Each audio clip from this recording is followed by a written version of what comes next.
পণ্য বয়কট করে কি তাদের সাথে পারা যাবে? এই পণ্য বর্জন করে এরপরে বিক্ষোভ সমাবেশ করে তো ইহুদিদের এই যে দাজ্জালীয় শপথ এটা পরাজয় করা সম্ভব নয়। ফেসবুকের মালিক কারা? এই কম্পিউটার, এই যে আপনার বিভিন্ন অস্ত্র শস্ত্র এগুলা আমদানি করছেন, এগুলো কাগো আপনি কয়টা বাদ দেবেন? কম্পিউটার কাগো, সফটওয়্যার কাগো, এগুলো কয়টা আপনি বাদ দিবেন? প্রেস ক্লাবের সামনে অনেক বিক্ষোভ সমাবেশ হয়েছে ইসরায়েলের বিরুদ্ধে, কিন্তু সেজন্য ইসরায়েল তো যুদ্ধ থামিয়ে দেয়নি। ন্যায় শান্তি সুবিচার পৃথিবী থেকে উঠে গেছে এমনটাই মনে হয়। এই যে ইসরায়েল, তার টার্গেট হচ্ছে সে সারা পৃথিবীকে লিড দেবে, সারা পৃথিবী তার দখলে থাকবে। সে কারণে একটার পর একটা দেশ কিন্তু ধ্বংস করে দিচ্ছে।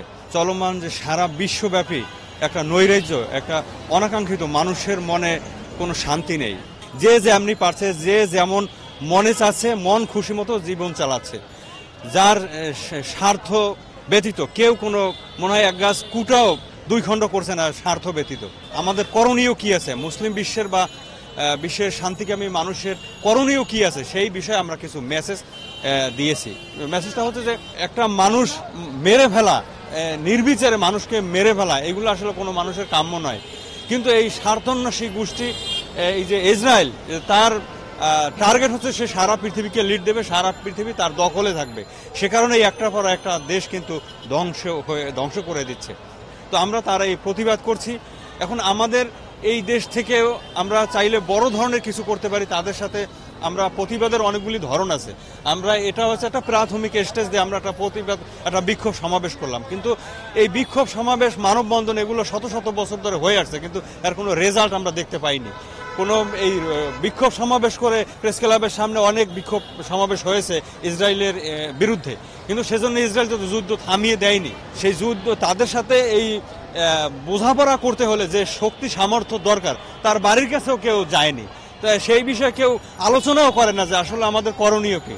এই পণ্য বর্জন করে এরপরে বিক্ষোভ সমাবেশ করে তো ইহুদিদের এই যে দাজ্জালীয় শপথ এটা পরাজয় করা সম্ভব নয়। পরাজিত করতে হলে বা তাদের সাথে তাদের বিরুদ্ধে দাঁড়াতে হলে আগে নিজেদের সক্ষমতা তৈরি করতে হবে যে আমাদের সক্ষমতা কতটুকু। যেমন আমরা পণ্য বর্জন বয়কট করতেছি, এই পণ্য বয়কট করে কি তাদের সাথে পারা যাবে? তারা দীর্ঘদিন ধরে এই পরিকল্পনা করছে যে তারা এই সময় এই জায়গায় হামলা করবে, এই দেশ এই সময় তারা দখলে যাবে, এরকম তারা পরিকল্পিতভাবে নামছে। সব মানে বছরকে বছর আগ থেকে তারা এই যে উৎকৃষ্ট মানের, উন্নত মানের পণ্য তারা সারা পৃথিবীতে ছড়িয়ে ছিটে দিয়েছে, মানুষের মনে তারা জায়গা করে নিয়েছে এই পণ্য দ্বারা। আপনি এই যে একুয়াফিনা পানি, আপনি দেখান তো এটার সামনে আর কোনো পানি বাজারে আছে কিনা? এত কোয়ালিটি সম্পন্ন পানি, এত পিউরিফাই পানি, এর সামনে আরো অন্য কোনো পণ্য আছে কিনা? এরকম অন্য যত পণ্য তাদের বাজারে আছে, এর কিন্তু খুব ভালো মানের পণ্য। এই পণ্য দিয়ে তারা বাজার দখল করেছে, বাজারের নেতৃত্বে তারা নেতৃত্ব স্থানে লিড দিচ্ছে তারা। এখন একজন নেতা সে বাজারে লিড দিচ্ছে, আপনি বয়কট করে তাকে উধাও করে দেবেন, এটা বললেই হবে না। আপনি চাইলেই এটা বাদ দিতে পারবেন। আপনি পণ্য বর্জন করেছেন, পানি বর্জন করবেন, ওই হুইল পাউডার বর্জন করবেন, কিন্তু আপনি যে এটা যে বর্জন করছেন, ফেসবুকে পোস্ট দিচ্ছেন, ফেসবুকের মালিক কারা? এই কম্পিউটার, এই যে আপনার বিভিন্ন অস্ত্র শস্ত্র এগুলা আমদানি করছেন, এগুলো কাগো আপনি কয়টা বাদ দেবেন? কম্পিউটার কাগো, সফটওয়্যার কাগো, এগুলো কয়টা আপনি বাদ দিবেন?